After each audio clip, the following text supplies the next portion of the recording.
കാണാതെ UDF പറയില്ല. ഞങ്ങൾ പറഞ്ഞ വാക്കുകളൊക്കെ പാലിക്കുന്ന ഒരു മുന്നണിയാണ്. ഞങ്ങൾ എല്ലാവരുടെയും പ്രയാസങ്ങളും വിഷമങ്ങളും ഒക്കെ അറിഞ്ഞു മനസ്സിലാക്കിക്കൊണ്ടാണ് അങ്ങനൊരു പ്രകടന പത്രികയിൽ അങ്ങനെ ഒരു തീരുമാനം ഉണ്ടാക്കിയത്. പ്രിയങ്കനായ രാഹുൽജിയാണ് അതിൻ്റെ തീരുമാനം പ്രഖ്യാപിച്ചത്. നിങ്ങൾ ആലോചിച്ചൊക്കെ കോൺഗ്രസ് ഭരിക്കുന്ന കർണാടകയിൽ, കോൺഗ്രസ് ഭരിക്കുന്ന ആന്ധ്രയിൽ, കോൺഗ്രസ് ഭരിക്കുന്ന ഹിമാചൽ പ്രദേശിൽ അവിടെയൊക്കെ നടപ്പിലാക്കിയില്ലേ? സാമ്പത്തിക ഒക്കെ ഉണ്ടാവും, പക്ഷേ അതിന് അദ്ദേഹം പറഞ്ഞൊരു ടെൻഷൻ എന്താണെന്നറിയാമോ? അപ്പൊ അദ്ദേഹത്തിന്റെ കണക്കിൽ ഒരു 80 കോടിയൊക്കെ വേണ്ടി വരും ഒരു മാസം. അപ്പൊ അങ്ങനെയാണെങ്കിൽ ഒരു 1000 കോടിക്ക് അനുസരിച്ച് ആനുവലി വേണ്ടി വരും. അപ്പൊ വാർഷികമായിട്ട് ഒരു 1000 കോടി ഇതിനായിട്ട് നീക്കി വെച്ചാൽ ഇപ്പൊ തന്നെ KSRTC ശ്വാസം വിടാൻ പാടും. മിസ്മാനേജ്മെന്റ് അല്ലേ? നേരെ മാനേജ് ചെയ്താൽ പറ്റും. നേരെ മാനേജ് ചെയ്താൽ എല്ലാ കാര്യങ്ങളും നടക്കും.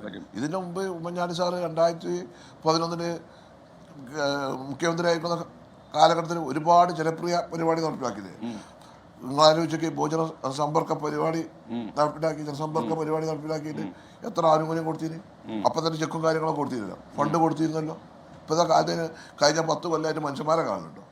നാട്ടുകാരെ കാണുന്നുണ്ടോ? പക്ഷേ ഒരു കാര്യം നല്ല എന്താ വെച്ചാൽ നമ്മൾ ഈ ആദ്യ ദിവസം തന്നെ പ്രഖ്യാപിക്കും എന്ന് പറഞ്ഞത് പ്രഖ്യാപിച്ചത് ഗംഭീരമായി. അല്ലെങ്കിൽ കാരണം വാക്ക് പാലിച്ചില്ല എന്ന് ആദ്യം തന്നെ കല്ലിടിച്ചാൽ നന്നായി. എല്ലാ കാലത്തിലും ജനങ്ങളോട് എന്താണോ UDF പറഞ്ഞിട്ടുണ്ട് അതൊക്കെ നമ്മൾ നടപ്പിലാക്കും. അതിന് നടപ്പിലാക്കാൻ ഒരു പ്ലാനും കാര്യങ്ങളൊക്കെ ഉണ്ട്. ബഹുമാനായ മുഖ്യമന്ത്രി ഇന്ന് ക്യാബിനറ്റിലെ കാര്യങ്ങളൊക്കെ വളരെ വിശദമായി പറഞ്ഞിട്ടുണ്ട്, പൊതുസമൂഹത്തോട് പറഞ്ഞിട്ടുണ്ട്. മുമ്പ് മുഖ്യമന്ത്രി പത്രസമ്മേളനം നടത്തും. അപ്പൊ ഒന്നുമില്ലെങ്കിൽ നിങ്ങൾക്ക് തന്നെ ആക്സസ് അല്ലേ? ഇടിച്ചു കയറി ചോദിച്ചാൽ ഓക്കെ. അല്ല, ഈ ഇന്നിപ്പത്തെ ഈ ആൾക്കൂട്ടമൊക്കെ കണ്ട് മനസ്സൊന്നും ഇതായും തോന്നില്ല. വളരെ സന്തോഷമല്ലേ, ആഹ്ലാദല്ലേ? ജനങ്ങളെ എത്രമാത്രം നമ്മൾ സ്നേഹിക്കുന്നുണ്ട്, ഇഷ്ടപ്പെടുന്നുണ്ടെന്നുള്ളതും അവരുടെ സന്തോഷത്തിന്റെ ഒരു ദിനാണ്. 10 കൊല്ലം അനുഭവിച്ച ആ ദുഃഖത്തിൽ നിന്ന് മാറി ഒരു സന്തോഷം ഉണ്ടായാൽ അതൊക്കെ ആൾക്കാരെ കണ്ണുമൂറും കാണ്ടിനി. എനിക്ക് ഒന്നേ അറിയണ്ടു, നിങ്ങളുടെ ഏറ്റവും വലിയ സ്ട്രെങ്ത് നിങ്ങളുടെ ഈ ബലിതബോധമാണ്. അത് ഈ മന്ത്രിക്കുപ്പായി അണിഞ്ഞു കഴിയുമ്പോൾ നിങ്ങൾക്ക് അത് കുറഞ്ഞു പോകുമോ എന്നുള്ള പേടി എനിക്കുണ്ട്. അത് നമ്മൾ പേടിക്കണ്ടല്ലോ, ഉറപ്പല്ലേ?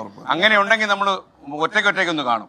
ഓക്കെ. അത് ഈ പരിതെന്ന് പറയുന്നത് നമ്മുടെ പ്രസംഗത്തിനും സാഹചര്യത്തിനും സന്ദർഭത്തിനനുസരിച്ച് അപ്പം വരുന്ന നമ്മുടെ അല്ലാതെ